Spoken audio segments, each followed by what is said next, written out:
കൈകളിലെ പൊന്നു പതിഞ്ഞൊരു ശ്രീവാഴും വീട്, കന്നിയയ്യപ്പന്റെ കുഞ്ഞു മനസ്സിലെ ഓങ്കാരക്കനവ്. നാമം ജപിക്കുമെൻ ആത്മാവിലായിരം കർപ്പൂരത്തെളിവ്, നാദവേദങ്ങളൻ നാവിൽ തുളുമ്പുന്നതയ്യാനിൻ കനവ്. ഇരുമുടിയിലെ ഇഹപരമത നീക്കി നീയാറാട്, ഇറ്റിറ്റു വീഴുന്ന തൂമഞ്ഞു തുള്ളി പോലിന്നെന്റെ കണ്ണീര്, അയ്യപ്പൻ തേനൂലും തണ്ണീര്. പാലഴിച്ചേലോടെ പായും പമ്പി നിന്നെ പൂണൂലായി പൊന്നയ്യൻ ചാർത്തുന്നുണ്ടേ. പുണ്യാഹം പെയ്യുന്നുണ്ടേ പൂങ്കാവിൽ പണ്ടേ ഞാൻ കൂടെയുണ്ടേ. പാങ്ങില്ല പാവങ്ങൾ 18-ാം പടിയേറി കാണിപ്പൊന്നാകുന്നുണ്ടേ, പാപങ്ങൾ പുണ്യങ്ങളാകുന്നുണ്ടേ.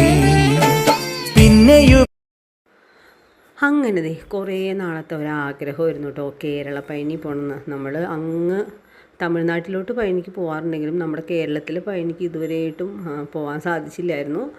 അപ്പോൾ ഇന്ന് ആദ്യമായിട്ടാണ് ഞങ്ങളെല്ലാവരും ഫാമിലിയായിട്ട് കേരള പഴനിയിൽ വന്നത്. അപ്പോൾ അവിടെ നിന്ന് നമ്മൾ ഗുരുവായൂരപ്പനെയും കാണാൻ പോകുന്നുണ്ട് കേട്ടോ. അപ്പോൾ പെട്ടെന്നൊരു തീരുമാനമായിരുന്നു. എന്തായാലും 2 ദിവസമായിട്ട് നമ്മൾ പച്ചക്കറിയൊക്കെ ആയിരുന്നു, അതുകൊണ്ട് തന്നെ നമുക്കൊരു തൃപ്തിയായിട്ട് പോകണമല്ലോ. അപ്പോൾ പെട്ടെന്ന് തീരുമാനം എടുക്കാനും പറ്റി.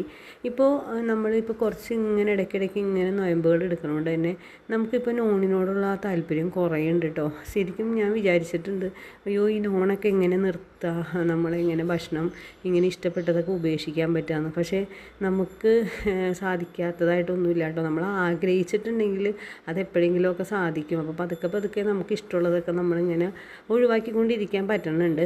അപ്പോൾ ഇത് തുടർന്ന് പോകണമെന്ന് ആഗ്രഹമുണ്ട്. എന്തായാലും ആദ്യത്തെ പോലുള്ള ആ ഒരു കൊതി ഒക്കെ മാറി. അപ്പോൾ ഇത് വളരെ സന്തോഷമായിരുന്നു. നമുക്ക് ചെന്ന സമയവും ഭയങ്കര കറക്റ്റായിരുന്നു കേട്ടോ. ഒരു വൈകുന്നേര സമയം, സന്ധ്യ സമയത്ത് നമ്മളവിടെ ചെന്നേ. അതുകൊണ്ട് തന്നെ ചൂടൊന്നും ഉണ്ടായില്ല, നല്ല കാറ്റായിരുന്നു, നല്ലൊരു അന്തരീക്ഷമായിരുന്നു കേട്ടോ. അപ്പോൾ ഈ ഒരു പഴനിയുടെ കാര്യം പറഞ്ഞ് പിന്നെ നമ്മൾ വേറെ എന്തൊക്കെയോ അങ്ങോട്ടൊക്കെയോ പോയി. അപ്പോൾ അതൊക്കെ കുഴപ്പമില്ല അല്ലേ. അപ്പോൾ നമ്മുടെ വിശേഷങ്ങളല്ലേ പറയണത്.